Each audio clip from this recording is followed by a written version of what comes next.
Okay, I'm really proud and happy to have our 49th Ward Alderman, Alderman Joe Moore. Good morning to you, Joe. Morning, Michael. How are you? I'm good, and I know you are too. I'm great. You're Always so great. excited. The Cubs are about to start playing, and I'm excited too because the Sox are playing, and you and I are going to the World Series together when they play each other. It's going to be fantastic. It'll be good. Well, Joe, you... Michael, what were you smoking last night? I don't smoke. And we used to do the reefer report on this show. We'll bring it back in your honor, but or whatever legislative body we can move it forward under. But right now, you had a good week in the sense that you got yourself published in that illustrious paper that is so fair to the working people in Chicago, the Chicago Tribune. And you had a piece in there called "Out in the Open" for 49th Ward. Well, I guess after trashing me for the last 8 years, I guess the Tribune figured they owed me one. But yeah, we had an op-ed in the Chicago Tribune talking about our participatory budgeting project here in the 49th Ward. What I'm doing is taking the money that I get from the city every year to spend on infrastructure projects. $1.3 million. $1.3 million. And it's money that each alderman spends at their discretion, and I'm turning it over to people to decide how it's being spent. And we've spent the last year putting together a process for proposing projects that could be funded by this money. And these projects will be on the election ballot at a vote that will be taking place next Saturday, April 10th, at the Chicago Math and Science Academy, which is at 7212 North Clark. It's the new high school just right across the street from Toohey Park. Where the Mega Mall used to be. Where the Mega Mall used to be. Just down from the new fire department. And voting will be from 9 to 3.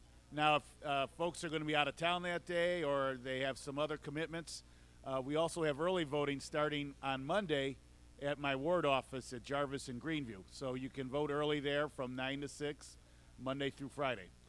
You're listening to Live from the Heartland on WLUW 88.7, Chicago Sound Alliance. I'm Michael James. I'm here with Joe Moore, 49th Ward Alderman, and we are talking about the participatory budgeting process that is going on in the 49th Ward right now.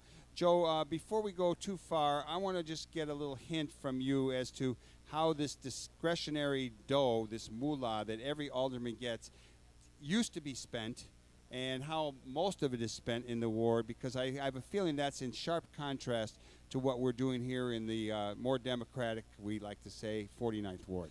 Well, it's called the aldermanic menu. It's called that because when it was first initiated 16 years ago, the aldermen were given a list of items that they could spend this money on. It's money for capital projects like street resurfacing, new sidewalks, resurfaced alleys, new street lights, public buildings, and anything that's tangible and that's going to be around for a while. So you can't use that money for pay salaries or to pay for programming or to do anything that has to do with the operations of city government. But in terms of things that have to do with the infrastructure, that's what the money can be used for. And in the past, I've used it for all the items that I just mentioned, new streets, alleys.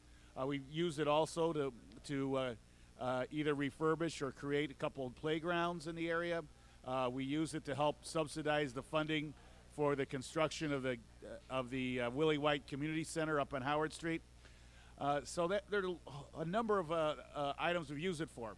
And what I'm doing this year is, rather than making the decisions on my own, I am turning it over to the residents who live in my community.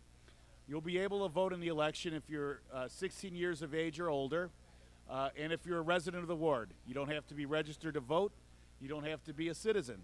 All you have to be able to demonstrate that you live in the 49th Ward. This is an exciting process, and I got to say there's starting to be a considerable buzz around it. A number of people are, I know I took a whole bunch of flyers and was passing them out in front of the Heartland the other day when our friend John Ross was in town, and he was a guest on the show last week. And people say, "Oh, I know about that. Oh, that's great." Well, and that's good to hear, because we want to have a lot of participation. Democracy only works if you have people participate. And one of the things that's really exciting about this is that it's engaging people who formerly haven't really been engaged in community activities. We have, over the course of the last few months, we have had 60 residents who have volunteered their time to meet for hours in my office and other places to come up with a list of projects that'll be proposed to the community. These 60 people had attended a series of neighborhood assemblies where community meetings that were held in 9 different places in the ward, where literally hundreds of people attended, and they stepped up to the plate and said, I want to really work on this issue more and more. And so these folks came together and selected these proposed projects after looking at all the input that community residents brought to these neighborhood meetings. And most of those folks had never been involved before, and they feel engaged. They feel like basically someone's listening, not only listening to them, but they're giving them real power to make real decisions. I think that's the difference. This isn't just consulting with people. This is actually giving them real power to make real decisions. Well, Joe, you know, we like to think of ourselves as a progressive ward, and we certainly have had, you've had a pretty good record of siding on what I would say the good side of many things. There are, however, dissidents in our ward, and some people who would like to think of themselves as progressive, but may have a beef with you or with other people in the Democratic Party. What's your sense about who's come to the meetings? Are some of those folks coming out? Are they? I noticed at a meeting where we went over the budgeting process at the church the other night. There were people in there who normally would be kind of critical, and they were not very critical. And some people, I'm just wondering what your sense about it. Has this helped to diffuse some stuff? Has it encouraged people to come around, come on over, and work together with others? Well, this process is open to everyone, and we want it to be as inclusive as possible. And by opening up to everyone, we're certainly opening up to those who may have supported my opponents in previous elections. In fact, some of the people who are community representatives are folks who actively worked for my opponents in the last election.